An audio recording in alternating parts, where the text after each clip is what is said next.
3, 2. Boom. I can't believe we made it to another episode. Every time we start, what's the button? The record button. I'm just, grateful. We're going again. The High Button Podcast. Does anyone know what number this is? 4 something. 4? Yeah, 4, 5, 6, maybe. Yeah. Well, anyways, just incredible to be back here once again. Dudes, Jeff, awesome to have you guys here. Apparently, well, it is raining pretty hard, but that could turn to snow any minute. But you boys might be staying the night. Could be snowed in. That's all right. No winters. Can't have you guys driving on the highway without the safety tires. But no, feels good to be back Monday morning. I think that by us having these Monday morning meetings are going to be very beneficial for the company. For those of you that are listening a lot, I'm sure as if you listen to the podcast frequently, you know that there's a lot happening within the company. And when a lot is happening within the company, there is a lot more equipment being involved. There's a lot more people being involved. There's a lot more personalities being involved. There's a lot more teams being involved. There's a lot of things going on. And to be able to wrap all of these things into one brain can be tough. So to have, I guess, the three of us here every Monday morning, it's good to bounce stuff off of you and for you guys to bounce stuff off of me. And I think it was very beneficial this morning. That's here nor now. That's here. What is it? That's here nor there. That's here nor there. Either way, gentlemen, happy to have you here. Dudes, how's life? Busy, but good. Okay. Busy is good. When I say busy, I mean good. That's just it's a Busy. synonym. But no, it's good. It's we're starting to get into a little bit of the swing of things. I agree with what you said about the meetings. It's nice to go over what we did good, what we did bad over the weekend. Because let's be real here, folks. We need to do that. You need to know what you're doing good and bad, so we can address that. And just a meeting of the minds. You need to know when you have so many moving parts. You have to be on the same page, and that's just plain and simple how it has to be. So I love being here first thing and start the week. It's there's many worse places I can think of being, and this is not one of them. So There we go. Well said. Jeff, how do you feel right now? Feeling good. Good morning. Like you said, I'm kind of in the rhythm of these Monday mornings, but they're coming along well. I think with each passing week, we get a little better. Make sure that wire doesn't hit like anything on the... No, Is it going to hit anything? No, or you're it's going all over right. it? It's all good. You're crazy. Monday morning meeting, baby. That's throwback Justin right there. Yeah. Fucking mid-pod. I remember the times where I was doing everything at once, the switcher, the actual talking, and the camera. Well, we were talking before this about the setup in the basement at your mom's, how we had the loose leaf logo on the wall, which you could barely see in the screen, doing 15, 16, 17 takes for like intros and stuff like that. So yeah, it's come a long way for the fact that we even have to have Monday morning meetings. Oh yeah, those intros used to took forever. Is good, man. Yeah, they did for sure. Like we could have done the podcast by the time I was done those intros. Yeah. Worried. I was just worried about did I, Plus your vocabulary's gotten a lot better since then too, I right? appreciate that. Thank you. I think we can all agree on that. Vocabulary. Yeah. It's a tough word. Yeah. It's a good start. Appreciate it. Yeah. No, it is good. It is good. So another thing, obviously you talk about expanding this week, a big acquisition. Just when you're talking, put the camera on you. I can't right now, guys. Come on. This is episode. No, this is... What number is this? 4 something. Come on, Jeff. Come on, please. All right. Acquisitions this week, a big week for High Button. Aside from the streams, what do we got going on here? Maritime hockey. So essentially, how that all played out. I remember I was up in Moncton for when I texted you this. I think that was when we split after the baseball. So yeah, you were in Pictou, Yeah. Stellarton, working baseball. Then I had to leave to go to Moncton to train Roger and Troy. Mm-hmm. And I was at the hotel by myself. I went out for dinner by myself, and I was just kind of scrolling through my phone. I don't know. This might have been maybe a month, 2 months ago. I don't know how long ago it was. And, Maritime Hockey, their Twitter account has always been relevant. And I remember this in particular night. I was just by myself scrolling through Twitter a lot, and I just kept seeing their tweets. And I liked every single one of them. Not physically. I didn't do like a heart. But their brand is very aligned with our brand. And they're tweeting things out that I kind of wish we were tweeting. And, we don't really have the time to be doing the in-depth research that they're doing. So once I did a little bit more research on them behind the scenes and who they were as people. I know, dudes, you did as well. And I reached out to them and said, hey, I'd love to talk. I'd love to understand your business a little bit more, how you guys work, because they tweet out at like early in the morning. And then I found out that one of the brothers, Tanner, I think lives out in Europe. So the time frame's off. So he has time to, I guess, tweet out that late at night and understand the European players that are from Nova Scotia, New Brunswick, PEI. So I was really impressed with their operation and how they tweet. One guy lives here, one guy lives out there. So it worked out well in that sense. I really liked that. And then it all really just came down to being happy with the agreement that I put in front of them. I'm not going to put numbers out there for what we paid them, but I was really happy to be able to, one, I guess you could say, acquire our first ever, operation. It's always been a goal or a dream, whatever you want to call it, to be able to find someone that's really talented and get them to join our forces here at High Button Sports. So one, I was really happy with that, and two, I'm really happy with how, I guess this is the first week it's been going. They only changed their Twitter branding like 2 days ago, maybe yesterday, but in terms of like the emails and stuff going back and forth, they've just been really good at getting back to us. And I think it's just going to be a really good partnership moving forward. They can't really screw up. I told them as soon as we partnered, I don't want to change anything. We've all known those people that maybe want to come and work with you and they want to change things, they want to tweak things, they want to do things this way, they want to do things that way. Why would I change something that's working? Maritime Hockey has a great Twitter account. All I wanted to do was add our branding to it, and they are going to be another thing I wasn't too happy about our company was we're not really tweeting out links to our streams. Right. But I can't blame anyone here or anyone that works for us, because when you're doing a stream, the last thing you're thinking about is Twitter and tweeting out a link. So I thought if these guys could somehow take on that responsibility, that would be great for us. And it also gives the people at home who are viewing the stream an opportunity to see these links a couple days before the stream happens. So we'll be retweeting the links to all these streams that we'll be doing from their account. So that gives them even a little bit more traction, which is nice. And it just makes us look, intertwined a little bit more, that they're tweeting out our content that we're doing on a weekly basis. So, overall really happy with the partnership, with everything.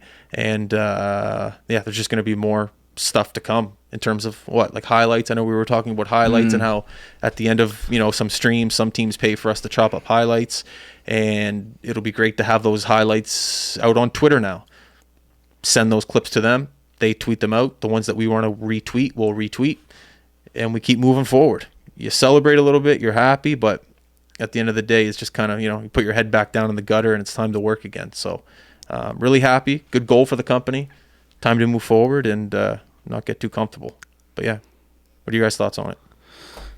I love it. I've followed them for a long time, and to be quite honest, some of the stuff that they post, you're like, oh man, that guy's playing there, or that's where that guy is now. So however they're doing it, they're killing it, because I mean, like you said, it lines up with what we are trying to do, and essentially as a whole, to put it short, is just to put a spotlight on the maritime talent, right?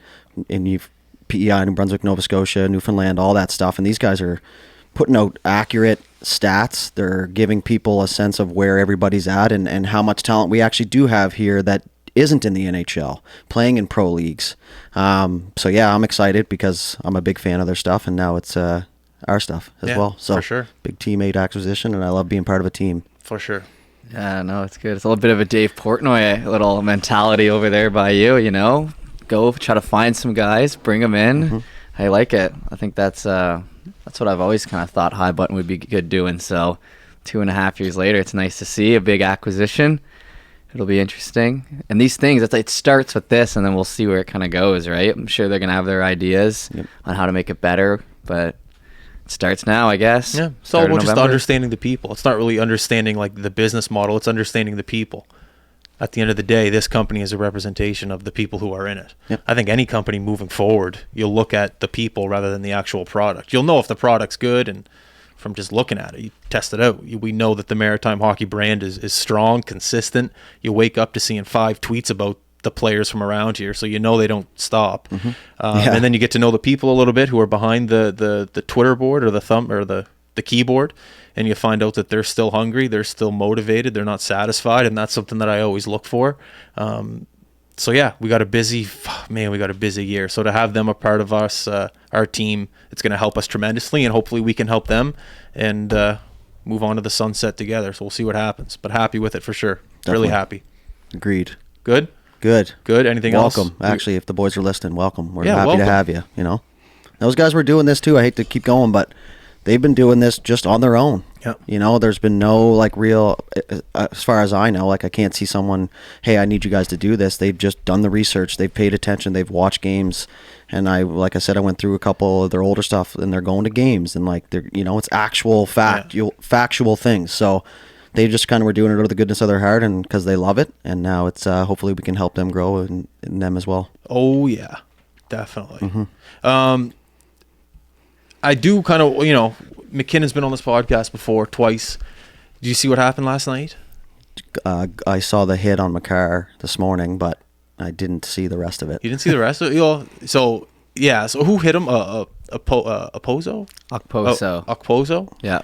And it wasn't like, I don't know, it's one of those chintzy, it's not from behind, but it's that little tap on the, what do you call that? The tongue of the pant? Yeah, like the lip. The waistband. The waistband, but it's almost above it, like the spine protector. The OV piece. Yeah, the OV piece, exactly. Yeah. It was like one of those little things, and it's such an unnecessary play, I think. You don't need to be doing that. McCarr goes in. Apparently, McCarr's fine. He had a post-game interview. He's like, I'm going to be all right. He's just, I'm a little shooken up. It's a scary thing because going, I don't know, how fast? 70, 60 miles? How fast are hockey players going? Fast, especially McCarr. Okay, so, you know, you're going fast and going into the boards with no edge. It's a little scary. It happened to me. Shoulder out, I'm just saying. Whole thing, awful. What I liked about the whole thing, McKinnon getting kicked out. Guy cares. Why'd he get kicked out? Yapping at the ref. Because Nice. I don't think Okposo got a penalty. No, I don't think he did either. Didn't get a penalty. Not at all. So, me and Jeff talked about this the other day, how to sell the game of hockey. Heart. Mm-hmm. You got to wear your heart on your sleeve. You have to show emotion. You got to care. I'm not saying McKinnon getting kicked out of the game is the way to sell the game. You know, at the end of the day, McCarr was gone and McKinnon were gone in one play. Well, I think the game was in Buffalo, so you got to think about it. If you're paying to go to a Buffalo Sabres game to see McKinnon and McCarr, you're paying what? 100 to 120, around 120 bucks. You're not happy that those two guys are getting kicked out. So not great for the Buffalo Sabres fan base. But McKinnon getting kicked out, not surprised. The guy cares. If one of you guys got hit from behind doing one of our streams, I would lose it on whoever did it to you. Lose it. I'm not saying I'm following McKinnon's footsteps, but I'm saying McKinnon has that same mentality going into a game that I wake up with every single day, that he cares about the people he's playing with and that he gives a fuck. And he's willing to get kicked out and let the ref know. Because, you know, he said it himself. McCarr's going to go down as one of the best defensemen of all time. So really great to see. He cares. It's early in the season too, which I even like more about it. You usually see that stuff after Christmas, but what are they, 12 games in right now? And he just cares. The guy just cares. I know he cares about, I don't know how Drouin's playing right now, but I know he cares about that whole Drouin story and how he's trying to revive his career. I don't know if that's working out or not, but the guy just cares, bottom line. And I just love to see that. Because like what we said the other day, Jeff, you need a little heart. Sell the game. You need a little, you know, I hate to use that word controversy, but you need a guy to care. I didn't see a post-game press conference from McKinnon, though. Probably didn't want to do one. Well, I don't blame him. Well, that kind of goes back to the whole mentality of, you know, I don't want to talk about it. Yeah. Maybe other sports, they do want to talk about it. Yep. Because they want to get those Twitter mentions. They want to get those. Yeah. They know, because they understand that, you know, they can get maybe a Head and Shoulders deal if they blow up on social, you know, something like that. Troy But Nate, Polamalu. what is Nate? You know, Nate's getting 12.5 a year plus his CCM plus Tim Hortons plus. He's not worried about the money. He's just he wants to win. But that's the whole debate. That was a storyline. I think, yeah, tomorrow people will completely forget about it, but not me. I loved every single second about it. But that would have been a great storyline to build on if ESPN really covers hockey. You know, if they covered it a little bit more. If Stephen A. Smith was a hockey expert, you know, he'd wake up in the morning licking his chops. Just, Pozo, that's a 5-year sentence. Jail, just jail time. But that's exactly what I mean. That's feeding the beast. And then you have people going to work 9 to 5, water cooler talk. What are they talking about? Pozo needs to be in jail for 5 years because Stephen A. said Attempted murder. But you know, you wake up this morning, you get a little Sportsnet, you get a little McCarr, I'm okay, I'll be fine. That's the world we live in. If this is a different sport, McCarr's he's upset. He wants restitution. Yeah, he wants. yeah. Did I kill that? Yeah, Did I? So yeah, I think is so. that right? Restitution. Anyway, sorry, that was just if I think you're right, Redemption? but yeah, Payback. payback. Yeah. Payback, There's a bunch of redemption. words. You know. Anyways, But anyways, I'll leave it at that. But that's how I feel about that whole scenario, is that it could have been more. I'm not saying it should have been. As a hockey fan, I couldn't care less. I just love what McKinnon did. But I'm talking in terms of everyone on the internet saying we need to sell hockey, we need to sell this, we need to sell that, we need to make it a bigger game. There's just another perfect example of why it's not the most popular thing moving forward in America. That's just another example. That's how I feel about it. Dudes, how do you feel about it? Well, two things for me. The first thing, I'll go right back to the beginning, is the push on the pants. You know, playing at the NHL, especially Okposo, he's a vet. He's played hundreds and hundreds of games. You know that at that speed, that little nudge from behind is going to send a player spiraling. It's just how it is. In that danger zone, which is that 2, 3, 4 feet from the wall, a little bit of that bump at their speed is going to send you, I don't care how good of a skater you are, Bobby Orr, you're going off balance a little bit, right? So I didn't really like the hit. I understand how those hits do happen in a sport that fast. That's all I'll say about that, because I'm a greaseball on the ice anyways. But the big thing about selling the game for me is, I get what you're saying, but I think there is a part of the whole thing that will sell the game, and that's the teammate aspect, the give a fuck factor from McKinnon early on in the season.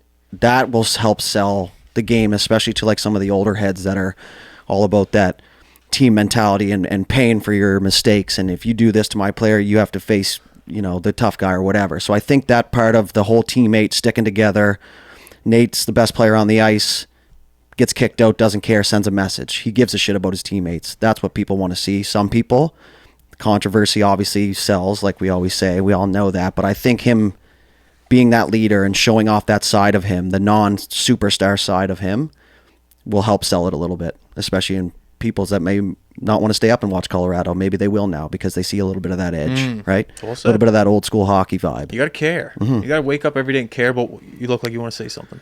No. I mean, I just don't know how much of a talking point it is. Yeah. But that's what I'm saying. Yeah, but I all agree these with things you. that are happening in other sports aren't talking points either. What was it? Something that happened the other day in football. I forget what it was. It was something that just the most irrelevant thing that happened in football, but it made national news. Yeah. Swift, probably.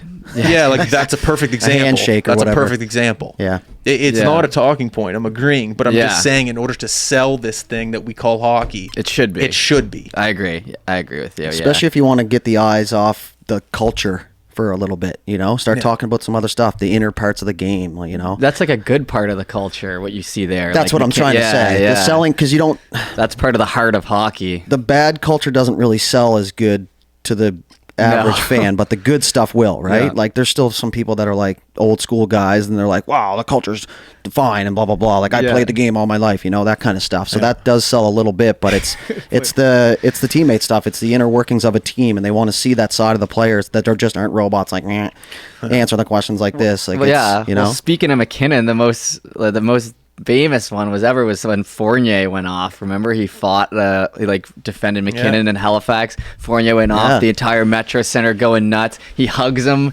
at the door with his helmet off, heads off. That was a classic Halifax Mooseheads moment. Everyone remembers that. So it's like, you're right, there's moments like that. It's just about finding them and hoping that they, maybe that side of the culture was seen a little more. But And that sticks with him, with a guy like McKinnon, right? Don't think that didn't have a little bit of a factor in the way he was brought up through hockey for that scenario there last night. Yeah, he didn't fight, but he made sure that everybody knew that was wrong and he wasn't going to stand for it. And that's the point. Best defenseman in the world. From the AJHL. Oh my God! From the AJ. Who did we draft from the AJHL? But and another thing that it's McKinnon stood up for him, but it's kind of sad McKinnon stood up for him. Like, where's the other guys? Yeah, I'm not saying Opozo's a little greaseball. He's not. He's a skilled, respected player in the league. I'm sure he gave Makar a nice call the next morning. But this kind of just goes back to the whole culture thing of hockey. 10 years ago, there's a fight, there's a brawl, away. there's something that's happening right away.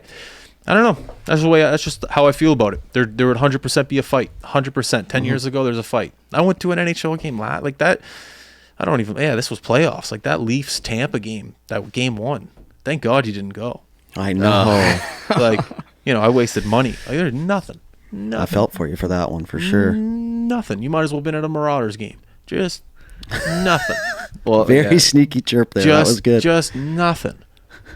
Marauders. It's the old junior A team in Dartmouth, man. Like, Jesus. just you could have told me there was 5 people in the stands at that game. I would have told you. It's just I don't know. There's no that give up. I didn't get it's game 1 of the playoffs, but it's not a chirp towards the NHL or Toronto or Tampa. It's just I don't know who to point a finger at. There was just nothing. And last night there should have been something. The Leafs fans, that's what you got to point it at. Switch Leafs the have crowd. Leafs have the most loyal fans, but they always talk about the problem in the building, right? The suits and everything. The lack They thereof. show up That's at been 10 going on minutes. forever. Like as much as I hate the Leafs, I do respect their fans in some sense, but they do have a problem with that just atmosphere. It's a joke. Yeah, that's a thing you can't fix, though. That's Yeah. that's not a Toronto Maple Leafs problem. That's the Toronto culture problem. That's just like being in a huge city with the best Yeah. show in town is your team. So yeah, the everyone's game gonna go started to what your time? show. 7. So Yeah. most like CEOs, executives don't get off work, but Yeah. they want to grab a quick bite. Yeah. That's Toronto. That's not a Leafs problem. That's just a Toronto problem. Apparently, all those guys. city. I don't know where I heard this or read it, but a lot of like the mucky mucks is what I call them, the suit guys, the suit dummies that sit down the lower bowl. Obviously, number one, it's good clout for your business to have your clients there and you to be sitting there. But there's like a lounge, I guess, that they can all go to. Yeah, underneath. So they're late getting to their seats because for They're good networking. reason. There's down there and there's beers and food and stuff like that. So, but I liked what Chiclet said, man. Switch up the lower bowl and the upper bowl Yeah, for yeah. a game and watch the difference. Because Yeah. you sat in the upper bowl, that's where the crazies are. Oh my God. That's where the hockey fan. I'm not saying these guys in suits aren't hockey fans, but there's hockey fans and then there's hockey fans. Yeah. You know, that go home and went to the game live and then go home and watch the highlights fans. Yeah. Like that's There was police up in that upper bowl the whole time, just kicking people out, telling them to stay quiet because it was just rowdy. Even though the game was awful, those fans up there did not care at all. They were just there to support the team. Guys up there were just going nuts, and so they're there with like their girlfriends. The girlfriends there just texting, but there's guys there like up there wearing sweatpants, just going nuts. They got gray sweatpants. They got the Leafs jersey on. They're just cheering. I thought they're chirping Hall. They're cheering for Marner. Oh, it's the best. It's exactly what you think it is up there. It's a zoo with a bunch of experts that some of them know, sure, maybe what they're talking about, but most of them don't, and they're just going nuts. But it's not about what they know and don't know. It's just their energy, and their energy is high, and it was awesome. It was cool to see in that aspect, and the fact that they were losing, they were chirping their own team, and like they're that's the Leafs right there, buddy. It was Yeah. awesome. In a You nutshell. could see one guy just like he wanted to take it off, and he's like, "Oh, God, keep it. It's only game 1." he's like, I can't reach the ice Yeah. from here with it Yeah. anyways. Who's so. the punching bag this year for the Leafs now that Hull's gone? Reeves right now, it seems. What? There's this Thought they big liked debate him. now. Well, yeah, like that's the thing. It's mixed though, right? Like people are saying they've had enough of him, but one thing I liked about him, Enough of them. game 12. yeah, man, because there a lot of like the armchair scouts and the armchair coaches are going. He's useless to the team. Like he's only playing 6-7 minutes, maybe not even that. And it's like, well, yeah, that's the whole purpose. But what he's doing is the first thing I'll say he's doing is the media attention is now basically revolved around him. He's always got a sound clip or a sound bite that comes out. So now the focus isn't on Willie and his lack of defensive play, which that hasn't been the case this year, but normally Hall, those kind of things. It's Willie all looks Reeves now. unbelievable. Like Reeves came out in the opener and gave the flex. Yeah. And Treliving loved it. He was laughing, right? So it's like a lot of that is revolving around him. So he's taking, not only is he creating space on the ice, in my opinion, even by not being out there, he's creating space in the outside orbit that we call the media in Toronto. So like a lot of the focus is going off the star players and what they may or may not be doing, and it's all about what's Reeves going to say. Is he going to Yeah. talk about Wi-Fi and how? I he's wonder gonna, if that's part of. nice. I wonder if that's part of the plan. Yeah, that is nice. Like, for I them. wonder if that's part of it. I 'Cause- wonder if they brought Reeves in, like, hey, look, Reeves, we kind of need you to be a distraction so the other guys can breathe. How do you Right. feel about that? I wonder if that was a conversation. Maybe. That's how I see it, anyways. And then people are just not. They're like, he's not NHL, and I'm like, dude, you don't sign Reeves to put up 20 goals. You sign him so your other guys can put up 20 goals. So that if someone touches somebody, or just even eliminating the thought process of greasing somebody, you know damn well. You go to Miramichi when we played junior, you hate that guy, but they got that big dummy over there, and he doesn't care about you. He doesn't even Now know I'm what not day even of going the to do week it anything. is. Yeah, right. So he's creating space on and off the ice, in my opinion. Yeah, he's not the greatest hockey player. He's fucking 10 times better than any of us, right? But it's like, I don't know, man. He's an easy scapegoat, and I think he brings that on, and I think that's part of his teammate aura that they really, really enjoy having him in there. A little more hype too, right? He kind of like loosens the room a little bit. He's always doing big shout outs and announcements and stuff instead of being uptight Toronto. Jesus Christ, the media's out there. If I don't get a hat trick in my third straight game, they're going to eat me up, right? So yeah, I like him. Do they play tonight? No, tomorrow, I think. Do you want to talk about your old Edmonton Oilers there? I thought McDavid was done for the year. He was out there skating around. Really? Out there skating. Yeah. Man, before you go on your rant, I was watching some of those highlights this morning. Man, they can zip the puck around. There was like 2 highlights where I was like, oh, that's a power play goal. They zipped it around. No, that was even strength. Just Draisaitl, McDavid. There was a shot from the point. I don't know. It doesn't matter who took the shot from the point, but McDavid put a guy in a pretzel in the corner, passed it over to Draisaitl behind the net. Draisaitl to the point, slapper from Bouchard. Oh my God! But the play That's before sick. the shot was nice, whatever. Yeah. But the combination between McDavid and Draisaitl was just. I could never. No one in this room times 20 could ever do that if we practiced every day. It's just unbelievable. I can't even do that in Xbox. Oh, that's the thing. And that's one thing about hockey plays like that. And a lot of like the highlights are just the shot or whatever. Oh yeah. But it's like, how did we get to the point where he had an open shot? Like, what happened at the core of that play to allow him to have that good clean sheet? It was what you just described. Yeah. It wasn't just chip it up the wall. He kept it in. He fired it on net like you're playing. Whatever. Lower levels when they just teach you if you have nothing fired at the net, right? So what's Oilers Nation thinking right now? What are they saying? Give me the pulse. Give me some heart. You want the pulse? What are they thinking? It's been a tough start to the season. Well, you came in with the expectations, Don't give me the obvious. Give me the pulse. Give me the pulse. Don't give me the the obvious. pulse is that the season started last night. Okay, that's the pulse. See, that's what I'm looking for. The season started at the Heritage Classic last night. Give me some heart. And here. the first 8 games don't matter. Long scheme of things, doesn't matter. The season started last night. McDavid's back. He even said in his interview after, he was showing some emotion out there. Here we go. On the big thing. He said, I don't know what we were doing the first 7 games, what that hockey was, but that's not the Oilers hockey. He must be listening to the podcast. I think he is. Yes. Also, How's it he's going, right. Connor? The Edmonton downloads have gone up, actually. Let's go. Well, yeah, the season started last night. We were tied for second last in the league. 80, however many games left. I mean, it was only 8 games into the season, so 73 to go. 73 to go. And that was a huge win, man. Calgary stinks like usual. Oilers are coming out. This is the time to turn it around. We don't play till Thursday, so now it's like a 4-day break for the guys, but it's coming back around, Justin. This is it. What did you think of Edmonton's jerseys last night? I actually liked them. Did you not like them? I love them. Did you? I did. I love anything like that. What'd you think about the brown pants? We had a long discussion at my uncle's about the pants and the gloves. I thought they were good. They could have gone a little darker, but I liked where their head was at with it. Like diarrhea brown, but I hope you're... What do you want me to do? I hope your shit don't look like that. Are they wearing those throughout the year, those jerseys? Because sometimes, No. I remember when Pittsburgh had like their outdoor winter game. all like, the they'd wear blue them. ones? Yeah. Those blue Remember the ones one are so Sid got a nice. concussion and they didn't ever wore them again. Things like that. Yeah, no, I think that'll probably be it for those jerseys. Auction them off, get some money. Auction them off. You like the pants though? I do, because I'm a nostalgia guy. Yeah. You guys know that, but when I look at the brown pants, I wasn't around for that era, but my old man was a major hockey fan and like hockey just nerd, right? So I see all that stuff from back in the day and the actual clippings and newspaper articles of guys like in the brown gear. And when I look at it, it brings me back to just old school hockey, and that's kind of what I love. I'm not saying I don't like hockey now, but when you grow up in almost 3 different generations of the game, you tend to lean towards one more side that you like more, right? And I like the rough and tough old school stuff. So I like the brown look. Do you notice their the jerseys? stick? No. Some of the sticks had like the print of a wooden stick.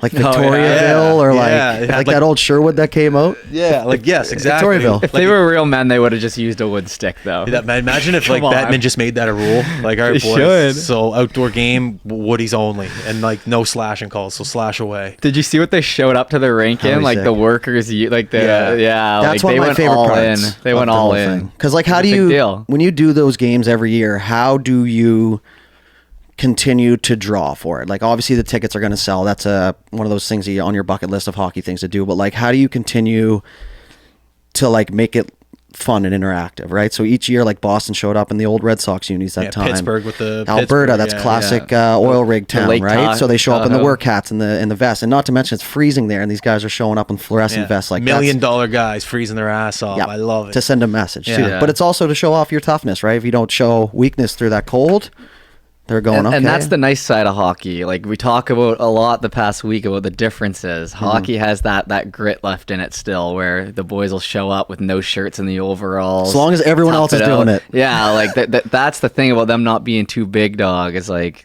they'll still do that. So you take what you can with that situation. But You're talking, so you're on 3 here. I was on. No, you weren't. You were on 2. For like 1 second, we were going back man, and come forth. on here. No, nitpicking. That was but yeah, no, it was a good night, and I think it has to be a turnaround spot. I'm not panicking. If you're an oil rig guy and you work at the oil rigs, I'm a fan now of hockey. If you weren't a fan before, they're dressing like me. They're representing my people. That's it. McDavid was dressed like a greaseball. Like I love Edmonton. I love Calgary. Let's go. I'll dig oil for the rest of my life. Let's go. Maybe I got nothing there, but you know what I mean. It's relatability. relatable. Yeah. If the Pittsburgh Penguins showed up, well, I'm already a Pens fan. If the Nashville Predators showed up to a game dressed like a podcast, like with a mic in front of them, I'd probably be a fan of the Nashville Predators. Let's go. They represent my people, the podcast community. Let's go. Selling the game. That's how you do it. Selling the game. How do you get people that aren't fans to be fans? Dress like them. You laugh, but like that is something where you. It is true. Think about scrolling through your phone, boys, and you're in one of those days where you're just like scrolling, you're not even looking, and then something catches your eye. It's because it's something you relate to. Right, and that's how your algorithm gets built. I'm not going to get too technical, but that's what it is. People scroll through and go, "What the hell was that?" Yeah. Stadium Series work vests. Yeah. Oh my God, that's what I look like today. You know, like you relate to it, so you automatically are attracted to it. Those like the warm up jerseys that they do in the NHL. Like there's like LA does like a Mexican Heritage Night. Yes. And then Pittsburgh will do like a military night. There's a cancer awareness night. So they're attracting all these other types of groups. Demographics, yeah. So if you're the NHL and you see all these, oh, sorry, I just got a text here. He can give you a paper. Okay, I can wait. But yeah, there's tons of groups out there, and everyone wants to be represented. That's the thing with these groups. People love to be in a group. And if you can get into these groups and get these groups to like you, you can make money. And the NHL knows that, and they're going with it. Mm-hmm. Sure. They got rid of I won't get into that. That was tough, but what is it, tape or the Pride jersey? Pride tape. Yeah, they brought it back though. Oh, did they? Yeah. Because the guy from Arizona went for it, eh? Yeah. He played for the Leafs? Defenseman Dermott. Yeah. He was like, I don't care. I'm still gonna rock it. You can do whatever you want to me, but they stopped doing it because like there was players that didn't want to wear it. Yeah, because it didn't line up with their beliefs or whatever. But I'm not gonna touch too much on it because it could go either way with thought process. But for me, it's like, if you want to use it, use it. If you don't want to use it, don't use it. It's real simple, Yeah. Like, why? I just don't understand why we always have to make it a thing. Like, I want to use it on my blade. I want to support. That's great. Let's not take down the guy that doesn't want to use it because of something. Like, there's shit in everybody's lives that they don't believe in or you don't want to be a part of. That's fine. We're humans. You got to stop forcing people to choose a side. Let them go down their own lane. Like, it's insane. Well, who gives a shit? Wear the tape. That's great. I'll wear it with you, and you might get more people to do it, but who cares? I know. Hockey, but that's the thing. Hockey's so scared. Hockey is so scared of what people think of it. If you just looked at hockey as a person and you like had a conversation with him or her, whatever hockey is, it's scared of the general public because it doesn't want to be judged. It just wants to fit in with everyone else. It wants to fit in with the NBA, wants to fit in with the NFL. It just wants to be one of the bigger sports. So it's terrified to make a mistake, but trying to cover their tracks before they happen. But what does that tell you? That's like admitting guilt before, like, I don't know. That kind of stuff pisses me off because who cares, right? If you want to wear a bucket hat and you don't, I'm not going to not believe in one of you guys because of a choice you made. Like, who cares? Who cares? Stop forcing people to choose, and if they don't choose what you believe in, stop dragging them down. That's my point. Yeah. Just wake up, have a good time. That's all you got to do. It's not that tough. You want to wake up, do a podcast, do a podcast. You want to wake up, do a stream, do a stream. You want to wake up, comb your hair over, comb your hair over. You want to wake up, be an Edmonton fan, be an Edmonton fan, Jeff. Mm-hmm. Yeah, you want to wake up and be a fan of 5 different teams? We can sit here and argue, but I'm not go. I'm a fan. That was low. To the core. I'm a fan of that coach in a hockey game. That's what I'm a fan of. Not 5 teams. The combination of the two. Yeah, that's what I'm a fan of. I had to rent a U-Haul to get that van in there. That's a hard-working coach right there. I picked that up, put it in. I'm a fan of that. Could have just rented dudes and he would have brought it in, but really just walked. What'd you say? I'll lift that bench by myself. On the drive. Who gets the flu? Who gets the flu in June? August. Did a podcast with Sawyer Hannay the other day. Country to Liberty. Very cool. He's doing them remotely. He had a really cool, he didn't use Zoom. He didn't use Google Meets. I forget what, Riverside, I think it was called. Cool app. Anyways, there was no like lag or delay or anything like that. So I'm going to look into it to potentially start doing more remote podcasts. I really like that. I think he said he paid like $50 a month for it, but that really opens up the doors for people away, right? Especially with these maritime hockey guys and what they know and where people are. Yeah, for sure. Right? So check in with people. Sawyer, man, I completely like we were going and I didn't even know we were recording. And like I did know we were recording, but like it didn't even like we were having a conversation before the podcast for like 10 minutes on it. And then he goes, "Okay, ready? 3, 2, 1, we're going." And then we just kind of picked up where we were already talking about. It wasn't even like he's going to do well at it. As long as he's consistent with it, like it was a great podcast because we didn't even like feel awkward or tension or just, it was just like, "Hey, how you doing? How's life? Remember the time we did this? Remember the time that happened?" And we just kind of went for like maybe 2 hours. And it was great. We talked about like the no fighting in the queue thing. We talked about our company. We talked about his company. We talked about what hockey's missing. We talked about challenges as an entrepreneur. We talked about a bunch of things. But he made me feel really comfortable, and he didn't make a mistake that early podcasters make, which is interrupting the guest. Mm-hmm. He didn't. He shut up and he let me talk, and I did the same thing for him. And most podcasters early on, they get nervous, jittery, they talk over people, and it doesn't sound the best. But he didn't do that. So, I don't know. I'm excited to see when it comes out. I think he said he's trying to get like 8 episodes banked, and then, which is smart. We still haven't caught on to that. But, I remember you saying that about a year ago. Yeah, Let's start banking episodes. We got other stuff to do. But no, I'm excited to see it. Yeah, he was good at it. Yeah, good chat. I think if there's anything we know from him is he gives a shit. That guy works his tail off all the time. He's constantly going. He cares about stuff. And one big thing that I took away from that was the fact that you did that for 2 hours, because we know you don't like to do, you like the in-person effect of the podcast and stuff, but you're kind of limited during the season as to who you can have on. But the fact that you stayed locked in for that long on an air call is what I call it. It says a lot about him, about the setup, and about the program that's being used. So definitely look into that, because that opens up so many more doors. Oh my God. And just like even checking in on guys overseas, Tyler Heinem's the first guy that comes to mind. Quick little shot. How's life down there? People want to know what it's like, because let's be real, fellas, we cover a lot of minor hockey, and when these minor hockey kids can see that there's more options out there than just the show, that opens up so many more doors for them too. Right? So if you can look in, you get a quick snippet with Heinem. He's like, I'm living in a spot here. It's great. We got this nearby. This is happening. The fans are awesome. Blah, blah, blah. We get this, and this. Kids are going, That's an option. That's an option. And if I don't make it, there's still stuff out there. So, yeah, that's sick. Sawyer's a great guy, and I could listen to him talk all day, man. Yeah. Got all the support in the world for him all the time. What's happening right now in the world of baseball? Just the world, other than the World Series? Yeah. What'd you say? Someone hit a bird? So in 2001, Randy Johnson hit a bird. I think everybody at this point who follows baseball has seen the clip. Or sports. It's on every highlight blooper reel there is. So that was in a preseason game, if I'm not mistaken. 2001. Hits the bird. Obviously disintegrates the bird.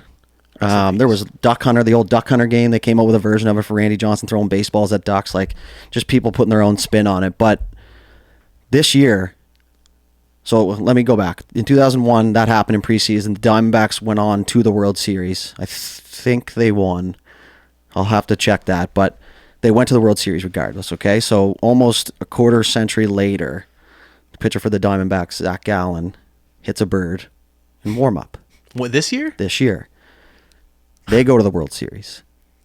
Okay? So that's the first point, which is crazy. 2001 hits a bird, Diamondbacks go to the World Series. When was the last time you guys heard the Diamondbacks even relevant in baseball? We don't get to watch them. That's the first thing. But just a week ago. Exactly. That's my point. And we didn't know that the Diamondbacks went to the World Series in 2001. I searched it. Full transparency. Back then, their jerseys were purple, weren't they? The purple and like teal almost, which were nasty, and pinstripes, might I add. Better than the ones they got now. 23 years later, whatever the math is, he hits the bird. Kills it, obviously, and then they go to the World Series. Does that not fishy to you guys? Like, not fishy, but is that not weird? Like, it's almost like one of those meant to be, like, poor bird. I'm not sitting here saying, kill animals, but... that's very weird. It makes you think in higher powers. So now I'm sitting... I think they did win in 2001. They did. Did they? Yeah. Yep. So the year he hit they the beat bird. the Yankees, Yeah, actually. beat the Yankees. So the year he hit the bird, pitcher, and then it happens again this year. They happen to be in the World Series. It's 1-1 now in the series, if I'm not mistaken. Mm-hmm.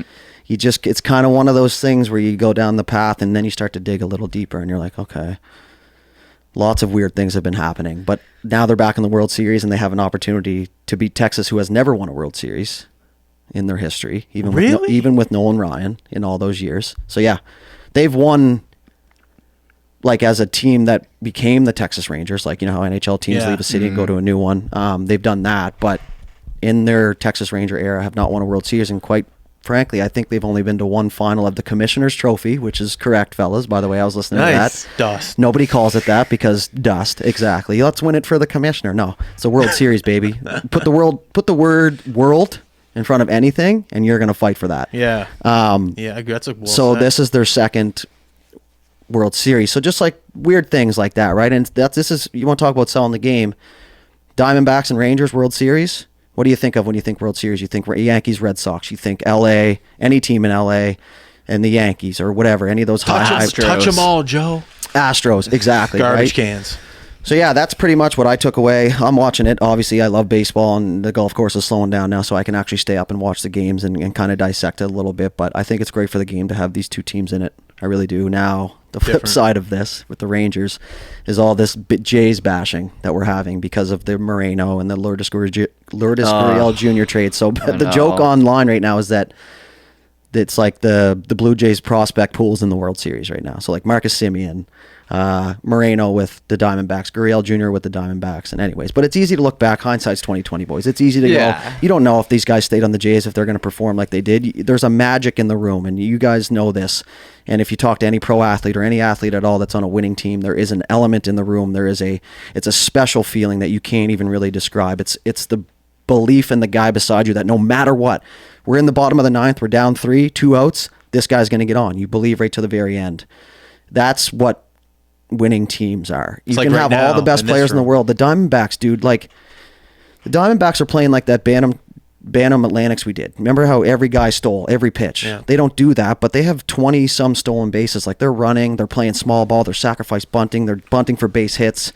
They're not trying to go Vladdy Guerrero Jr. long ball or strikeout. Like it's just there's an element about their team. They have some big names. They have some guys you're going, who the like Vegas a couple years ago. Right, the misfits, right? Yeah. So that's what's going on in baseball right now. I love what's going on with the Diamondbacks. I've always been but not a fan, but I've loved their purple and teal and all that stuff. So I don't know, man. It's a fun year. I think as far as not having my favorite team in, it's been very interesting to watch for me. And I went long there, and I apologize. But no, I don't care. Game 3 tonight?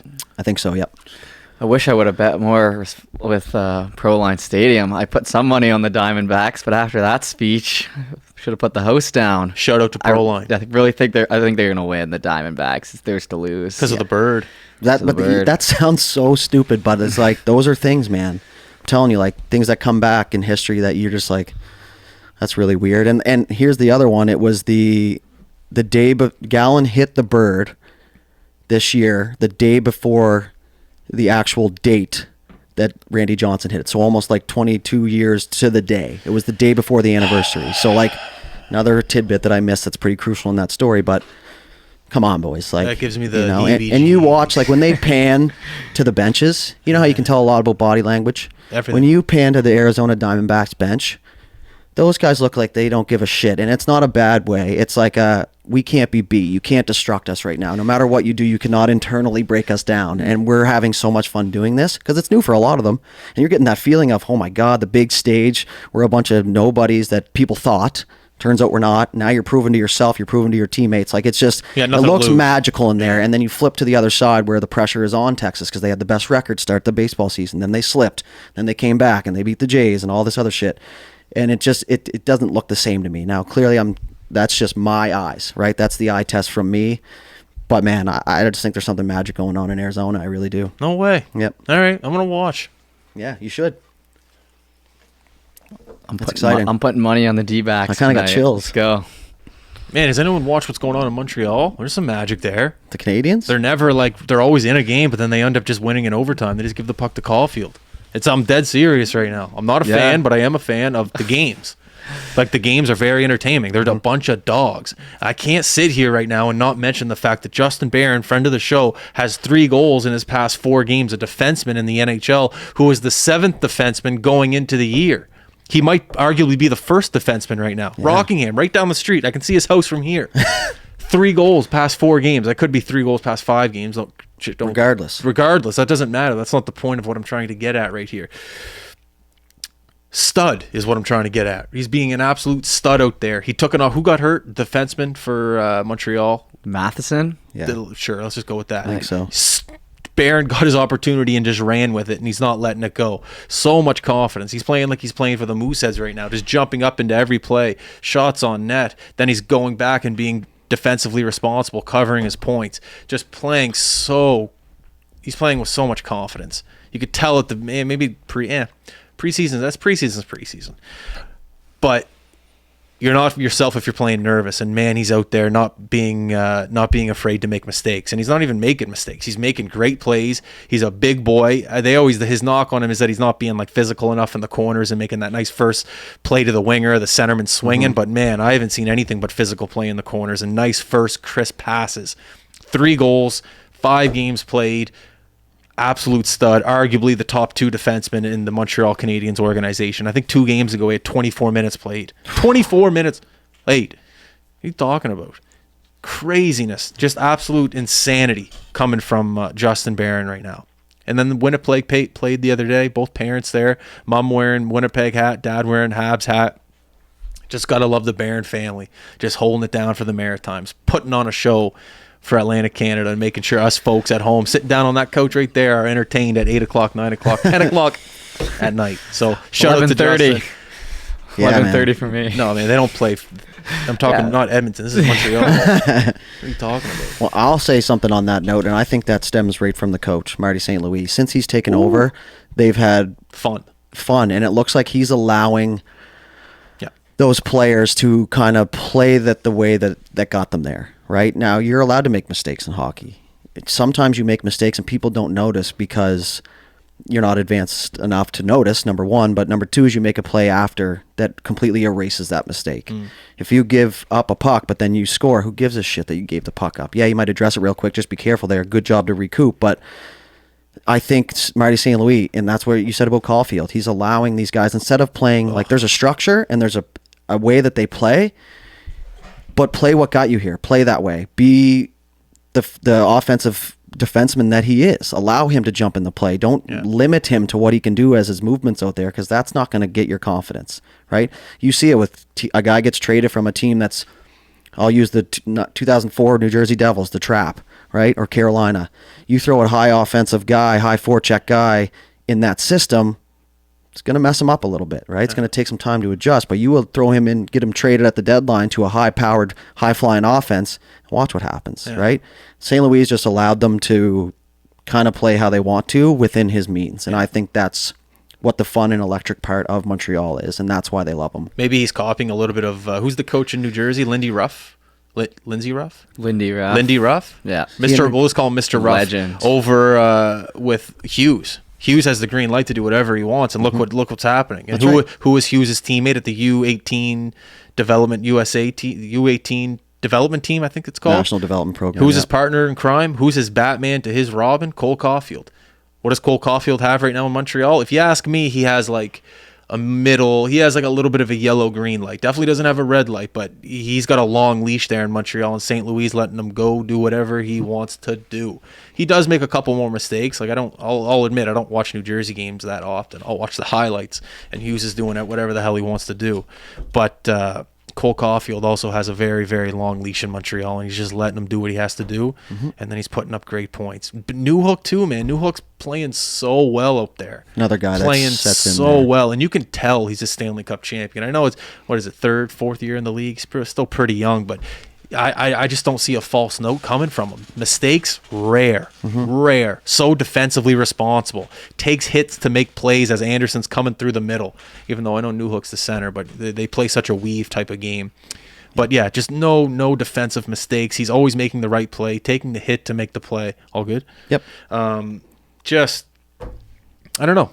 Montreal didn't look good to start, but the past, 5 games, They're just never out of it. I'm not saying they look great. I'm just saying they will not quit. St. Louis will not allow that, because if you look at his career, he's just the guy who never quit. He's the guy who kept showing up. He's the guy who kept knocking on the door. He's the guy who won a cup. He's the guy who always had to fight for, what is it, the last bone at the last bone at the bowl. He was the last pup at the bowl to get the bone. Either one of those work for me. Something I know like what you're that. saying. Yeah. He's over. That's how Montreal is this year. No one's going to give them any respect. No one's going to go in there and think, oh, this is going to be a tough game. But Montreal's going in there every game and just fighting. Just fighting. Just a bunch of guys who want to win. Mm-hmm. It's a great it's a great thing to watch on TV right behind you. And they're always on TSN. The game's never blacked out. No offense to the Leafs, but the Habs are always on there with Kenzie Lalonde just firing off stats. They got a great broadcast over there with TSN right now. They know what they're doing. Yeah, Montreal there's something to be said about not having anything to lose, you know? When the whole storyline is you guys are going to suck, or you're rebuilding, or a mid-rebuild, or makes it whatever, fun. and you don't have anything to lose out there. When you play loose is when you play your best, right? Yeah. When you're playing tight and uptight and scared to make mistakes, that's where you're going to fail. The right? Oilers at the start of this year. Right, and Too that's much pressure. Exactly, right? And it does have a factor. It does. Maybe they don't say it does. Oh, that's just chatter. But everyone's a human playing a professional sport. And they all have their own little things that they deal with, confidence-wise, all that stuff. But Montreal's firing. As much as it pains me to talk about Montreal, I'm not hard of a Leafs fan. But for the sake of the podcast, I will agree with all this stuff. And Newhook I'll jump on because he's another product of a different style of game. He was bottom 6 in Colorado. Now he's getting a top 6 look. He gets a new opportunity. What does he do? He runs with it, right? Marty St. Louis went from coaching Pee Wee AAA boys to the NHL. Montreal's firing on all cylinders right now. And as much as I hate to say it, they're never out of it, I don't think. No. We watched the game the other day at the cottage. My dad, I don't think I've ever watched a Montreal Canadiens game in English with my dad ever. And the last weekend, we watched it in English just because he wanted me and Sebastian to sit in the room and watch it with him, I think. Because sometimes if it's on French too long, I'll just get up and leave, go watch a game on my laptop. But the other day when we were at the cottage, we watched it in English. And I was there the whole time watching it. And it was a hell of a game. I think whatever weekend it was, 2 weekends ago. And, I'm invested. The Montreal Canadiens are here to stay. Don't roll your eyes. No, we just talked about how they were an up-and-coming team. Yeah, I'm saying they're here to stay. They're in the fight. Yeah, well, I want to see them play the Sens. I want to see a Montreal Sens game, see where they're at there. And they look good against. How much time are we at right now? 55 minutes. Jesus, Justin. Do we want to? Buddy, I'm having a great time. I know, but Right we now. got like other. Ottawa looked great against Pittsburgh. Pittsburgh is. I'm not. It's too early to tell about Pittsburgh, but Same with a lot of teams, yeah, though. it's just. I'll leave that. I was gonna say maybe I'll talk about what I did with Pittsburgh. Do you think that's relevant or not? Just let With it be. Pittsburgh. Like what I did, what I sent to Pittsburgh. Oh, the There's Gitch? nothing, there's nothing to say. Nah. Let it be. Yeah. We'll see what comes from it. Yeah, leave that in the pot. Yeah. I like what you said about Ottawa, man. I'm as far as I'm a Leafs fan, I'm the Battle of Ontario. I love watching Ottawa. Obviously, I'm leaning towards guys that are from here, right? And you just like it feels like you almost have an emotional investment to guys that you've met, you know, like from Nova Scotia, especially now where we're in the spot where we can put the spotlight on things. You just feel like I can't miss the Baron game, or like, you know, I can't miss the game that the Barons play against each other. And we talk about Justin, but Morgan, man, kind of going undercover in Winnipeg and just doing his thing, right? A guy that probably never really got looked at as the guy that's going to stick. Yeah. Look at him now. I think that whole warrior phase that he went through with the stitches and stuff really kind of makes you go, okay, if this guy's willing to do this, maybe he can be contagious for our other guys, right? The name of the company is High Button Sports. 100%. Did you tweet that today? No, I should. With a glass of scotch. Yeah, That was a gift. That was a gift. Does anyone want to say anything before we wrap it up? I think that we're good. You guys want to say anything? No, my only thing ever is just thanking people. It sometimes still baffles me that you look on a stream and you got 65 viewers on a live stream doesn't seem like that much, but when you're sitting there calling the game and you know you got 65 sets of eyes sitting there expecting you to give a good product, it changes the game a bit. So the fact that people are, to this day, I'll never stop saying this right to the very end of this, watching, supporting, liking, recognizing us, like just little things like that. It's unreal, man. I'm not trying to be famous from this. Let's be clear about that. I love this job. I want to see it grow, and right to the very end, that's what I'm going to do. But, to get stopped every now and then and say you did a good job. And honestly, sometimes it's nice to hear you didn't do a good job or you could do this better, because That's what keeps Monday us- meetings are for. Keeps us accountable in here, and it keeps us. You want to have that inner competition. That's what any good team is, and that's what we are here as a squad. So, yeah, man, I'm a big fan of everything that's going so far, and I'm looking forward to the rest of it, as I know you guys are too. I love it. Jeff, you have anything to say? Ditto. Ditto. Love it. Nothing to sell? Nothing to sell. The live streams this weekend. That's it. All right. High Button Sports, that's the name of the company. God love each and every single one of you. We're keep grinding away. We're working for you. Don't think that this is for us. We're working for you. We're trying to put this part of the world on the map if it isn't already. Yeah. We're out. Go Jays. Peace.